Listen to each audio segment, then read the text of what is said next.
기업의 수학상 1단원 문제 중에서 중요한 문항 세 문항을 핵심 중심으로 천천히 설명해 보겠습니다. 다항식을 나눈다. 2차식으로 나눴다. 나머지가 이렇다. PQ는 어떤 식인가? 어떠한 식을 특정한 식으로 나누고 몫이고 나머지 이렇게 표현하는 이 형태를 우리는 대표적인 항등식이라고 합니다. 대표적인 항등식. 항등식이라는 것은 쉽게 말하면 좌우가 완전히 똑같은 걸 말해요. 예를 들어 얘가 1을 갖고 있으면 얘도 1을 갖고 얘가 2를 갖고 있으면 2를 갖는다. 똑같으니까 그런 거죠. 자, 그러면 이제 인수 중심으로 움직여 봅시다. 일단 눈으로 딱 보이는 것은 xn승으로 묶인다는 거예요. 그래서 xn승으로 묶어요. 여기에서는 보니까 x-2로 묶인다는 사실이 보이죠. 그래서 x-2로 묶습니다. 그러면 남은 부분은 이렇게 되겠죠. 자, 좌우를 쳐다볼 때 핵심은 무엇이냐? 좌우는 똑같다. 예를 들어서 이렇게 봅시다. 얘가 3이라고 생각하고 얘를 1이라고 생각하면 3과 1은 같지 않죠. 그러므로 B에는 3이 있을 것이다. 그리고 A에는 1이 있을 것이다. 이렇게 생각하잖아요. 그러므로 x-2와 x는 다르니까 x-는 얘가 가져야겠죠. 마치 여기서 a가 1을 가져야 되는 것처럼 뭐 바꿀까요? 이렇게 써도 될까요? 2와 3은 같지 않으니 a는 1을 가져야 된다. 그러니까 이 식은 x-1을 가져야 된다. 그럼 x-1을 표현하고요. 상수항이 q입니다. 맞춰주죠. 상수항이 마이너스 2분의 q 이렇게 해주면, 그렇다면 이제 p는 어떤가? p는 1차항 계수로서 마이너스 2분의 q와 마이너스 2이다까지 정리할 수 있습니다. 좌우는 똑같아야 돼요. 자, 왼쪽 얘도 얘도 x-2 있고 나머지가 또 똑같아야 되니까 똑같아야 될 애를 씁니다. 여기 애 쓰고 이렇게 써요.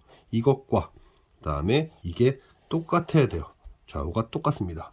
똑같으니 어떤 것을 넣어도 같은 결과가 나오겠죠. 그런데 우리는 나누는 식에서는 나머지 정리라고 해서 무언가로 나눌 때는 몫을 구하고 싶지가 않습니다. 그래서 나누는 것이 0이 되게 하는 x를 자유롭게 넣을 수 있어요. 왜? 좌우가 똑같으니까. 그래서 x에다 2를 집어넣습니다. 그래서 x에다 2를 집어넣으면 얘는 얘가 되고 얘가 되는데 얘는 2n 곱하기 1. 그러니까 이 식이 1이 돼야죠. 좌우가 똑같아야 되니까. 그렇다면 q는 2가 돼야 되고 q가 2라면 p는 마이너스 3입니다. 뭐 자주 빈출되는 문항 중심으로 설명하려고 합니다, 지금. 자, 이 문제도 뭐 자주 나오는 뭐 그런 형태인데요. 3차식이 있다. F1이 2다. 그 다음에 x-1의 제곱으로 나눈 몫과 나머지가 1차일 텐데 둘이 같답니다. 근데 이제 x-1의 3승으로 나누는 상황을 묻고 있고, 그러면 2차 이해할 텐데 같은 함수값을 갖는 아이가 두 개가 있다는 것은 확실한 2차 함수라는 얘기죠. 그 2차 함수를 구하라는 얘기가 됩니다. 2차 함수를 구하라는 얘기가 됩니다. 이 문제에선 fx가 이렇게 있는데 fx를 2차식으로 나누면 몫과 나머지가 있을 텐데요. 몫과 나머지가 있겠죠. 그런데 몫과 나머지를 이렇게 쓰는 것은 별로 바람직하지 않습니다. 왜냐하면 질문에서 x-3승으로 가야 되기 때문에 얘를 변형을 해서 뭐 이렇게 바꿔요. a의 x-1 플러스 c 이렇게 바꿀 수 있죠. 예를 들어서 뭐 2x 플러스 1을 이런 식으로 바꿀 수 있는 것처럼. 그래서 이 형태보다는 얘를 쓰자. 이런 형태를 쓰자. 그래서 ax-1 얘를 몫으로 그리고 얘를 나머지로 이렇게 생각합니다. 나머지로 이렇게 생각해요. 자, 그러면은 얘와 얘가 만나면 ax-의 3승이 되고, 자, c의 x-1의 제곱 ax-1 c 이거 다르게 표현은 뭐죠? fx를 x-1로 나누면 나머지가 c이다 이렇게 딱 알고 있는데 f1은 2랍니다. 2라는 얘기죠. 따라서 이 식은 이제 a만 찾으면 되는 식이 됩니다. a만 찾으면 되는 식이 돼요. 이거 대칭축 어떻게 알죠? 마이너스 붙이고 2차항 계수에다 2배를 하고 1차항. 그럼 얘는 마이너스 붙이고 2차항 계수 2배 하고 그 다음에 1차 이렇게 되니까 얘는 지금 이런 식의 대칭축과 관련된 건 얘만 필요합니다. 상수항은 필요가 없어요. 그런데 이 2차 함수가 0에서랑 3에서의 함수값이 같다. 이 얘기는 0과 3의 중간 지점에 대칭축이 있다는 얘기죠. 대칭축이 2분의 3이라는 얘기예요. 그렇다면 얘 대칭축 찾아야죠. 마이너스 붙이고 2차 함계수 2배 하고 1차 두면은 얘를 4분의 6. 그렇다면 a는 마이너스 2 이렇게 해서 구하게 되니까 그러면 이걸 마이너스 2라는 거 찾은 거죠. 그러니까 뭐 정리해서 대입하면 되는 문제입니다. 그렇죠? 여기서의 포인트는 이런 형태가 아니라 이런 형태로 바꾸는 것이었다. 왜? 그래야지 이 형태가 나오니까. 두 번째, 2차 함수의 대칭축은 어떻게 구하는가? 그 정도는 확인해야겠죠. 마지막 평등식으로서 자, 뭐 문제 오늘 공부를 하기 위한 재료로 쓰는 거예요. 모든 실수에 대해서 좌우가 똑같은데 이걸 우리는 뭐라고 표현하냐면 항등 변형이라고 합니다. 여기서 질문할 수 있는 것들이 무엇이 있을까 생각을 제가 한번 해봤어요.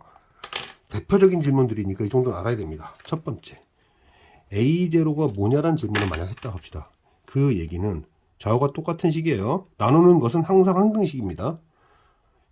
천차다양식을 x 플러스 1로 나눴을 때의 나머지가 뭐냐 이런 질문과 똑같아요. 그러니까 지금 얘를 x 플러스 1로 묶었을 때 여기서의 q는 뭐 여기 있는 애들 전부 다 묶어버린 거죠. 이런 상황이 됩니다. 항등식이죠. 따라서 x에다가 마이너스 1을 집어넣으면 됐어요. 그러므로 마이너스 1을 집어넣으면 a제곱 나오니까 8이 된다. 이거 틀리기 참 좋습니다. 이거. 그 다음에 이것도 의외로 답을 못하는 사람들이 많은데 이거는 천차항의 개수를 묻는 건데 천차는 여기서밖에 안 나오죠. 여기서밖에 안 나옵니다. 여기서는 x가 많이 나와봐야 999차니까 x 천승은 어디서 나오죠? 여기서 나오죠. 저하고 똑같죠. x 천승계수가 a 천인데 얘는 1입니다. 그러니까 1이에요. 그 다음에 개수들의 합을 구하고자 하는 것은 여기 곱해진 아이들이 전부 다 1이었어야 된다는 얘기예요. 그러려면 x에다가 0을 집어넣어야 그래야 1이 되죠. 그래서 x에다가 0을 집어넣으면 7이 됩니다. 만약에 얘를 묻는다는 것은 마이너스 1의 짝수승은 플러스고 마이너스 1의 홀수승은 마이너스 이걸 이용해야 되니까 즉 이 부분이 마이너스 1이 될 수 있었어야 돼요. 그러니까 x에다가 마이너스 2를 집어넣었어야 됩니다. 마이너스 2를 집어넣었어야 이 식이 나온다. 여기는 마이너스, 여기는 플러스. 이런 것들을 바탕으로 질문들을 할 수 있어요. 이 네 가지 정도를 답할 수 있다면 문제는 어려울 게 없습니다. 첫 번째 최고점, 이건 뭐 방금 전에 얘기했죠. 1이라고. 그 다음에 이 뜻이 무슨 뜻이냐면 A0, 자 플러스 마이너스 이렇게 쭉쭉쭉 가서 얘가 뭐였냐면 얘로서 0보다 컸죠. 그러면은 여기 첨자가 홀수인 애들을 남겨보면 A1, A3 이런 애들은 여기가 짝수인 애들보다 작다. 이 얘기를 묻고 싶었던 것입니다. 자세히 보시면 그죠? 짝수였던 애들의 합이 첨자가 홀수인 애들보다 크다. 그 다음에 얘네들의 값이 홀수냐 짝수냐 이런 질문을 하고 있는데 이거는 뭐 아까 여기서 계산했던 거를 이렇게 확인하면 되죠. 더합니다. 더하면 짝수인 애들은 살아남고 홀수인 애들은 사라지죠. 두 개씩 나오죠. 이렇게 두 개씩 나온다. 걔네들이 2에 천승 플러스 7이 두 번 나왔습니다. 그러므로 2로 약분하면 이게 되니까 얘네들은 짝수 더하기 홀수로서 홀수이다.